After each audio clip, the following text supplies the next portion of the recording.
तो बहुत बहुत स्वागत है दोस्तों आपका अकाउंटिंग की बेसिक क्लास में 11th के लिए आप देख सकते हैं, सीए फाउंडेशन के लिए आप देख सकते हैं, सीयूईटी की प्रिपरेशन आप देख रहे हैं तो वीडियोस देख सकते हैं। पूरी सीरीज प्लेलिस्ट आपको यहाँ पर मिलने जा रही है। आज से हम स्टार्ट कर रहे हैं starting from very first video from the basic of accounting. We are starting, here we go now. बहुत एंजॉय, बहुत मज़ा आने वाला है आपको इस सीरीज़ के अंदर। लास्ट तक जुड़े रहना बच्चों। अकाउंटिंग का बेसिक मीनिंग स्टार्ट करते हैं। ज़्यादा बातें नहीं करेंगे, बातें करते रहेंगे, आगे पढ़ाई भी साथ साथ करते रहेंगे। What do you mean by accounting, but आपको बिल्कुल बेसिक से, बिल्कुल जीरो से कॉन्सेप्चुअल लर्निंग, अंडरस्टैंडिंग यहाँ पर इस चैनल पर मिलने वाली है। स्टार्ट करते हैं अकाउंटिंग के बेसिक मीन से। What do you mean by accounting sir? Accountancy का मतलब क्या है सर, ये बता दीजिए। बेसिक मीन की यदि मैं बात करूं तो अकाउंटिंग का मतलब है एक तरह की लैंग्वेज। देखिए बच्चों, कम्युनिकेशन के लिए लैंग्वेज की ज़रूरत होती है, और लैंग्वेज का मतलब ये है कि आप जिस भाषा में बोल रहे हैं सामने वाले को उस भाषा में समझ में आए।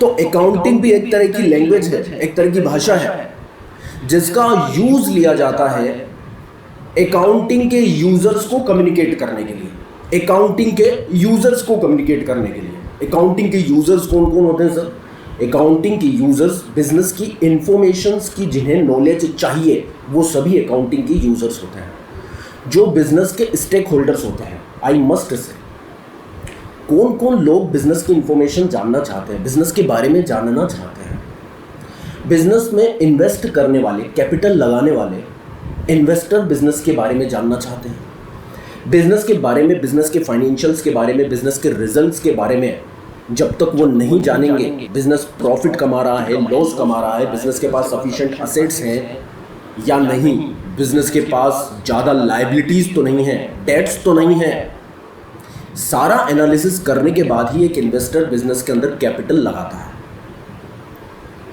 सुनते रहना बच्चों, बिजनेस के अंदर इन्वेस्टर कैपिटल लगाता है, इसलिए बिजनेस की इंफॉर्मेशन उसे जानना जरूरी है। साथ ही साथ बैंक और फाइनेंशियल इंस्टीट्यूशन भी बिजनेस की इंफॉर्मेशन के यूजर होते हैं, यूजर्स ऑफ बिजनेस इंफॉर्मेशन कहलाते हैं।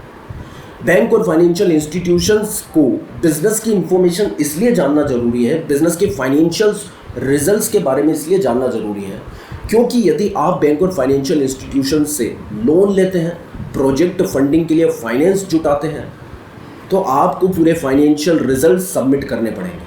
आपकी फाइनेंशियल स्टेटमेंट्स आपको बैंक को सबमिट करने पड़ेंगे। आपके प्रॉफिट एंड लॉस अकाउंट्स, आपकी बैलेंस शीट्स आपको बैंक को सबमिट करनी पड़ेगी। उसके बेसिस पर ही बैंक आपकी फाइनेंशियल रिजल्ट्स को असरटेन करेगा, चेक करेगा कि आपके अंदर डेट्स को पे करने की एबिलिटी है या नहीं, तभी वो आपको फाइनेंस देंगे। एक कस्टमर बिजनेस से जुड़ा हुआ है, बिजनेस की गुड्स को परचेज करना चाहता है, वो भी आपके फाइनेंशियल रिजल्ट्स को जानना चाहता है। एक सप्लायर जो आपको गुड्स क्रेडिट पर देता है, वो भी आपके फाइनेंशियल रिजल्ट्स को जानना चाहता है। यदि आपके फाइनेंशियल रिजल्ट्स अच्छे हैं, आपके फाइनेंशियल्स अच्छे हैं, आपकी प्रॉफिट जनरेट करने की एबिलिटी बढ़िया है, पर्याप्त है, तो वो आपको गुड्स उधार भी दे सकता है, क्रेडिट पर भी सप्लाई कर सकता है, अन्यथा वो नहीं करेगा। तो आपकी प्रॉफिटेबिलिटी के बारे में, आपकी क्रेडिट वर्थीनेस के बारे में, आपकी असेट्स की पोजीशन के बारे में, आपकी बिजनेस की पोजीशन के बारे में उसे कैसे पता चलेगा? आपके फाइनेंशियल रिजल्ट्स से, आपकी फाइनेंशियल इंफॉर्मेशन से। उसी तरह से गवर्नमेंट अथॉरिटीज़ भी आपको फाइनेंशियल स्टेटमेंट्स और फाइनेंशियल रिजल्ट्स बनाने के लिए बाध्य करती है। आपके प्रॉफिट एंड लॉस को देखना चाहती है क्योंकि गवर्नमेंट अथॉरिटीज़ को आपको टैक्स पे करना होगा। तो आपके फाइनेंशियल स्टेटमेंट्स और आपके financial results true and fair picture reflect करने चाहिए बच्चों। गौर फरमाना बच्चों मेरे शब्दों पर। अभी यदि आपको ये समझ में नहीं आते तो कोई बात नहीं, धीरे धीरे चीज़ें समझ में आने लगेगी। ईच एंड एवरीथिंग हम डिटेल में एलिब्रेट करेंगे, समझेंगे यहाँ पर विद बेसिक। तो इस तरह से बहुत सारे यूज़र्स होते हैं जिन्हें बिजनेस की रिजल्ट्स के बारे में, बिजनेस के फाइनेंशियल्स के बारे में, बिजनेस की असेट्स के बारे में, आई मस्ट से बिजनेस की फाइनेंशियल पोजीशन के बारे में जानना जरूरी है। तो अकाउंटिंग एक ऐसी लैंग्वेज है बच्चों जो इन यूजर्स को बिजनेस के रिजल्ट्स के बारे में बिजनेस की फाइनेंशियल इंफॉर्मेशंस के बारे में कम्युनिकेट करते हैं। ये मैंने यहाँ पर लिखा हुआ है, आप नोट कर सकते हैं पॉज कर पर पहले एक बार इसको रीड कर लेते हैं। Accounting is a kind of language of a business, एक बिजनेस की लैंग्वेज है sir, which is used to communicate, इसका उपयोग किया जाता है कम्युनिकेशन के लिए। Of the business results, business के रिजल्ट्स को कम्युनिकेट करने के लिए इंफॉर्मेशन यूज ली जाती है।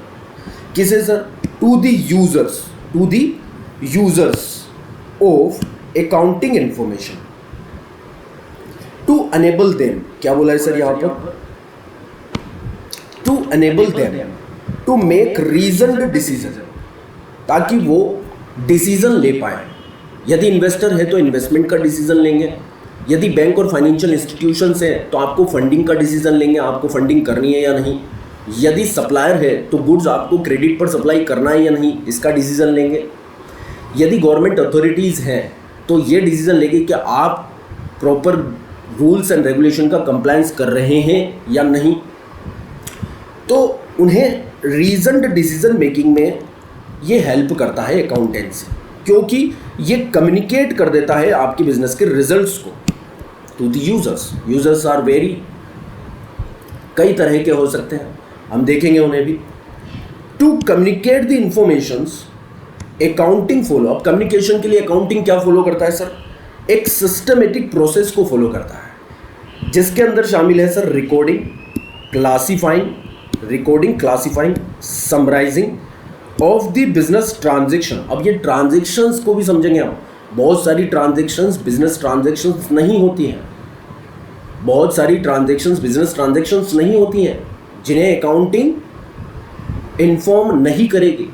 केवल और केवल बिजनेस की ट्रांजेक्शन्स को ही रिकॉर्ड किया जाएगा, उन्हें समराइज किया जाएगा, क्लासीफाई किया जाएगा एक सिस्टमेटिक तरीके से। अकाउंटिंग का मतलब है बच्चों, बिजनेस की ट्रांजेक्शन्स को एक सिस्टमेटिक मैनर में, एक प्रेजेंटेबल मैनर में यूजर्स को कम्युनिकेट करना, ताकि उन्हें समझ में आ सके।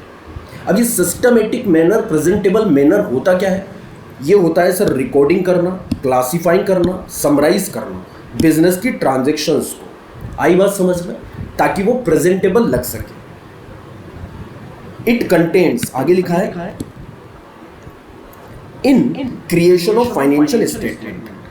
अब सर ये फाइनेंशियल स्टेटमेंट के फॉर्म में ये इंफॉर्मेशन बताई जाती है यूजर्स को। अब फाइनेंशियल स्टेटमेंट क्या होते हैं? फाइनेंशियल स्टेटमेंट्स दो तरह के होते हैं, मेनली आपके सिलेबस के हिसाब से बता रहा हूँ। दो मोस्ट इंपॉर्टेंट फाइनेंशियल स्टेटमेंट्स होते हैं। एक होता है बच्चों, यहाँ पर हाईलाइट कर देता हूँ मैं आपके लिए, profit and loss account, and second one is balance sheet. Profit and loss account तो कि आपको मतलब यूजर्स को नेट प्रॉफिट या नेट लॉस के बारे में बताएगा कि बिजनेस प्रॉफिट कमा रहा है या लॉस कमा रहा है, इसके बारे में इन्फॉर्म करेगा profit and loss account. Balance sheet किस बारे में बताएगा सर? बैलेंस शीट असेट्स की और लायबिलिटी के स्टेटस के बारे में बताएगा। बिजनेस में कितनी असेट्स हैं, बिजनेस में कितनी लायबिलिटीज़ हैं।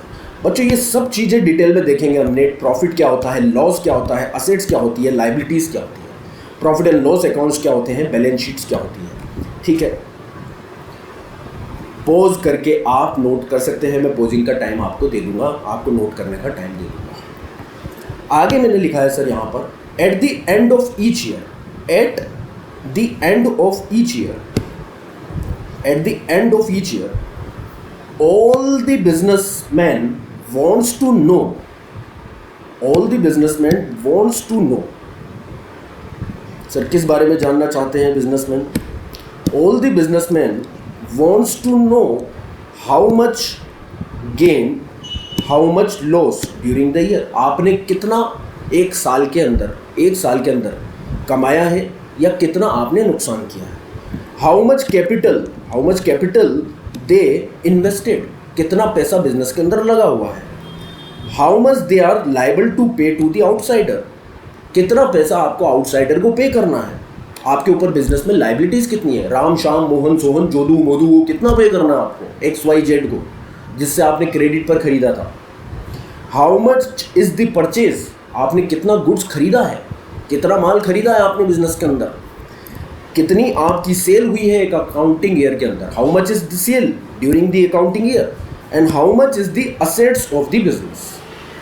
तो ये स्टेटस यूजर्स को मेनली पता चलता है अकाउंटिंग के माध्यम से, इसीलिए अकाउंटिंग की जाती है। आप नोट कर सकते हैं ये सब चीज़ें।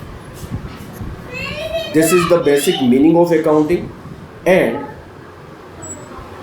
पोज करके आप नोट कर लीजिए, स्क्रीनशॉट भी ले सकते हैं बच्चों। एंड सेकंड वन इज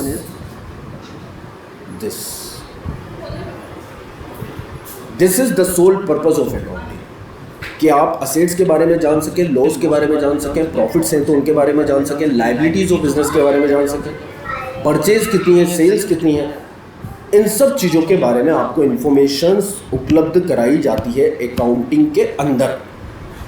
ठीक है बच्चों, तो this is the basic mean of accounting. Detail में सारे वीडियो यहाँ पर आने वाले हैं with the basic understanding each and every. सबसे पहले हम कॉन्सेप्ट क्लियर करेंगे, अकाउंटिंग की टर्म्स को यहाँ पर हम क्लियर करेंगे, जैसे एसेट्स क्या होता है, लाइबिलिटीज़ क्या होता है, परचेज क्या होता है, सेल्स क्या होता है, बैलेंस शीट्स क्या होते हैं, प्रॉफिट एंड लॉस क्या होते हैं, गेन्स क्या होते हैं, each and everything will be clear. Capital क्या होती है, राइट, ड्राइंग्स क्या होती है, everything will be cleared in this video.